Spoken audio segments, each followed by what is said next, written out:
سلام، امروز اومدیم با تغییر کاربری این کت خز که برای من تنگ شده و دیگه نمیتونم آنچنان بپوشمش.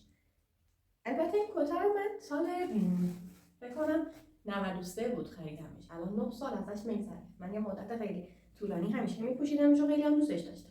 ولی دیگه اون کارایی رو برای من نداره. یه حالت بچگونه طور شده و تصمیم گرفتم که بریم برای تغییر کاربریش، چون برام تنگم شده. اولین کاری که باید انجام بدم اینه که من کت رو باید بشکافم. خب من کل کار رو شکافتم.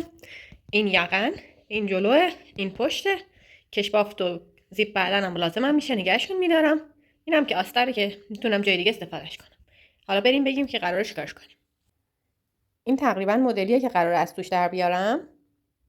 بچه‌ها همونجور که میبینین من الگوی جلو رو رسم کردم.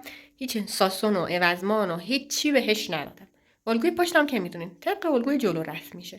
من الگویی که کشیده بودم و این قسمت رو ازش جدا کردم، چون این قسمت رو میخوام از پارچه قهوه‌ایم ببرم این و خزم رو میذارم روی این قسمت و طبق الگویی که میخوام برش میدم. بعدش الگومو میذارم روی خز و این تیکه مازاد خز رو برش میدم. من خزم رو برش دادم و الان به 3 قسمت مساوی تقسیمش میکنم. خب من یه توضیح راجع به این الگوی قسمت قهوه‌ای بدم. این که قسمت جلو اون قسمت بالای پشت. می‌خواستم یه تیکه باشه و برش نداشته باشه جلو، در نتیجه یه تیکه کشیدمش. 2 تا قسمت برای بغل لازم دارم، 2 تاش اضافیه، این 2 تا برای ادامه سجافمه، 3 تا تیکه برای نواره پشت، 3 تا تیکه برای نواره جلو، سجاف پشت و آستین.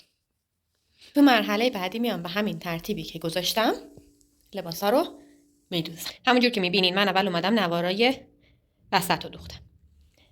بعد اومدم این نوارای بغل رو دوختم. حتما رعایت کنین که این خزا روبروی هم باشن. الان برای من روبروی همن. میبینین؟